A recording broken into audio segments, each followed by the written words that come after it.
Hey guys, and welcome back to this channel. In this video, I'll be showing you guys how you can get the lion and what it does in Grow a Garden. So it's just been restocked. It is a divine pet. You get it from the Safari shop. It costs 1.6 billion shekels. So this is what it looks like. Super cool. It looks like the lemon lion. Obviously, it's a lion.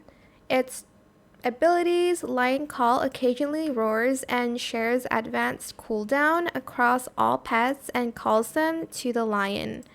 King of the Safari occasionally roars and mutates a number of fruit up to the number of different types of safari type pets in your garden with a random safari mutation.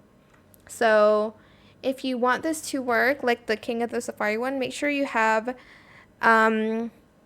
safari pets in your garden. So here I have, like, for instance, the rhino, the Cape buffalo, the hippo. You're just going to want to add some safari pets in your garden, so you'll have, I think, different chances of your plants getting the different types of safari mutation.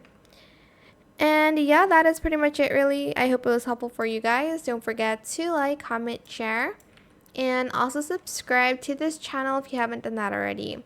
If you have any more questions about this video, just leave it in the comment section down below, and I'll try my best to answer them all for you guys. If you found this video helpful, please click the thanks button as well. That is it. Thank you so much for watching. Bye.